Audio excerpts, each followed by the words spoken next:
Tanzania, kesho tarehe 9 tutaanza rasmi safari ya kuikomboa nchi yetu kwa mara ya pili. Na kwa sababu hizo, leo mimi naomba nizungumze mambo makubwa mawili. Kwanza nitazungumza juu ya uelewa potofu au dhana potofu walionayo viongozi wetu juu ya neno maendeleo. Lakini pili nitazungumza namna wenzetu kwa maana ya nchi zilizoendelea wanavyojenga majiji ya kisasa, wanavyojenga nchi ya kisasa. Sasa nianze kwa kusema kwamba akitokea mbunge anawaambia kwamba jamani, tupeni muda tuweze kuwaletea maendeleo, huyo ni muongo. Ni muongo kwa sababu sawa, kwa mujibu wa katiba ya Tanzania, mbunge sio mtumishi wa serikali, sio mwajiriwa wa serikali. Mbunge ni mtumishi wa wananchi, ni msemaji wa wananchi, ni kinywa cha wananchi. Sasa niwaulize swali. Tangu tarehe 29 mwezi wa 10 yalivyotokea mauaji ya raia kwa kupigwa risasi, umewahi kusikia mbunge yote amelaani au amekemea yale mauaji? Umewahi kusikia mbunge anakemea? Wabunge hawawezi kukemea kwa sababu wabunge hawajachaguliwa na wananchi.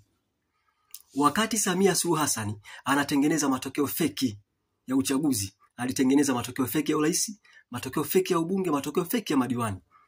Kwa hiyo sasa hivi Tanzania nzima imejaa rais feki, wabunge feki, madiwani feki. Na ndio maana huwezi kukuta mbunge anawasemea wananchi. Sasa jambo la pili, sawa, unaona wabunge wa Tanzania. Wabunge wa Tanzania pia wako kifungoni, wako gerezani. Yaani sisi tunatakiwa pia kuwakomboa wao. Kwa sababu sawa, wabunge wa Tanzania hawana utofauti na mbwa anayebweka sana lakini hana meno. Yaani wanabweka lakini hawana uwezo wa kufanya chochote. Wamefungwa midomo.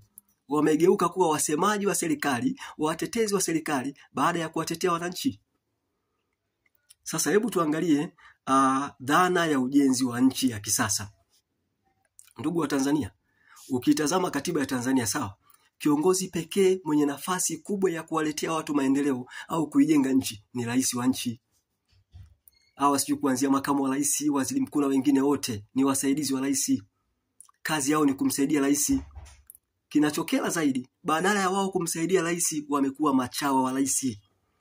Yaani chawa ni mtu ambaye anafanya kazi ya kumsifia rais, anamtetea rais kuliko kuitetea nchi yake. Yaani chawa anaona kabisa nchi inaangamia, nchi inateketea, yeye anamtetea tu rais. Na ndio maana kila wakisimama utawasikia tunamshukuru rais wetu amepata ushindi wa kishindo. Wanajua kabisa mtu kaiba kula, lakini hawasemi ukweli, wanamtetea rais. Sasa na ili rais aweze kujenga nchi ya kisasa, ili aweze kujenga nchi nzuri, kwanza lazima awe na akili nyingi sana. Pili, awe na maarifa mengi. Tatu, awe mzalendo. Jambo la kushangaza, Samia akili nyingi hana, maarifa hana, na wala uzalendo hana. Sasa hiyo nchi anajengaje? Na ukitaka kujua kwamba nchi yetu sasa hivi imepotea kabisa, yani imepotea kabisa, nenda sikiliza hotuba aliyoitoa waziri mkuu huyu Dr. Mwigulu Lameck Nchemba mara baada ya kuteuliwa kwa waziri mkuu kule bungeni Dodoma. Isikilize ile hotuba. Yani hotuba nzima waziri mkuu anamsifia Rais Samia kwa kutatua kero. Mwigulu anasema hivi, katika kipindi cha miaka 5 ya Rais Samia tunamshukuru sana, ameweza kujenga zahanati kadhaa, vituo vya afya kadhaa, shule za msingi, shule za sekondari, ameweza kununua mitambo kwa ajili ya kuchimba visima. Yaani utakuja kugundua kwamba yani viongozi wetu wanafikiri kwamba kazi yao ni kutatua kero. Jambo ambalo sio kweli. Ndugu zangu, kero ni vitu vidogo sana katika ujenzi wa nchi. Ni vitu vidogo mno.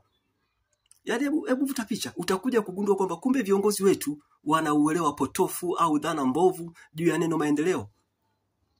Ndugu zangu, niwape siri moja sawa. Kuna utofauti kati ya kujenga nchi na kutatua kero. Ukijenga nchi unatatua kero. Ila ukitatua kero haujengi nchi. Yaani huwezi kujenga jiji zuri kwa kutatua kero, hapana. Ila ukijenga jiji zuri unatatua kero. Ngoja niwape mfano, sawa? Panda ndege sasa hivi hapa, nenda San Francisco, Marekani. Panda ndege hapa, nenda Barcelona, Spain, nenda Shanghai, China, nenda Amsterdam, Uholanzi, au nenda Tokyo, Japani. Niwape mfano, sawa? Jiji la Tokyo, Japani, jiji zima yani kwa kifupi limetandazwa njia za reli. Kwa maana wa Japani wanatumia sana usafiri wa reli kuliko barabara. Umeelewa? Kwa sababu usafiri wa treni ni rahisi zaidi, ni kasi na unaokoa muda. Hebu vuta picha, jiji la Tokyo, Japani lina watu milioni 40. milioni 40, na jiji zima lina miundombinu ya kutosha ya maji taka, maji safi, kila kitu. Hakuna Mjapani anakaa mjini anatumia choo cha shimo. Hakuna Mjapani anakaa mjini anakaa na mavi nyumbani, hayupo. Umeelewa? Ndio utakuja kujifunza. Sasa unaona jiji la Dar es Salaam, hata njia zenyewe za reli hamna. Jiji la Dar es Salaam kwa taarifa yako halina njia za reli. Utaona reli imetoka Posta hiyo, Dodoma hiyo naondoka. Unanipata eh? Sasa turudi China. China utawasikia viongozi wanasema hivi, viongozi wa China.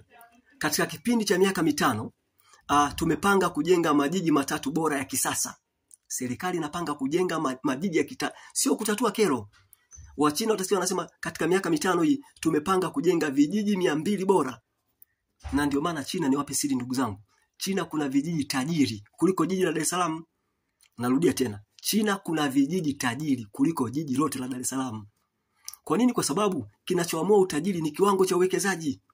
Yaani Mchina unakuta anawekeza kijijini, anawekeza kwenye nyumba za wanakijiji, anawekeza kwenye viwanda kijijini, anawekeza kwenye teknolojia ya kilimo kijijini.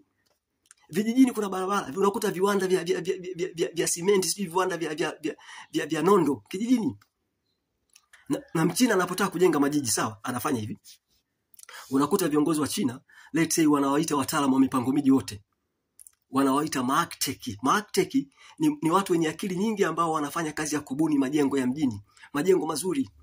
Serikali ya China inawaita wafanyabiashara wakubwa wa China, akina Jack Ma na wengine. Umeelewa? Kwa hiyo wote serikali inakaa nao. Wataalamu wa mipango miji wanafanya kazi ya kudesign, wanaandaa ramani za jiji. Barabara itapita wapi, train itapita wapi, kama flyover itakuwa wapi, kila kitu. Makazi kwa maana compact development zitakuwa wapi, makazi ya matajiri yatakuwa wapi, kila kitu kinafanyika. Serikali ya China inaongea na matajiri ya kina Jack Ma wale, wawekeze kwenye real estate, wajenge majengo kwa ajili ya raia. Kwa hiyo mjini raia wa China wananunua apartment. Ndio maana kila kitu mjini wenzetu ni kizuri. Umenipata? Na serikali ya China ikishindwa, maana yake ndio unakuta inawaita wawekezaji. Kwa sababu hiyo ndio maana wenzetu wana majiji mazuri ndugu zangu. Kwa mimi nafikiri ndugu zangu mmenielewa. Mungu ibariki Afrika, Mungu ibariki Tanzania. Jamani, tukutane kesho tarehe 9 tuanze safari. Asanteni sana.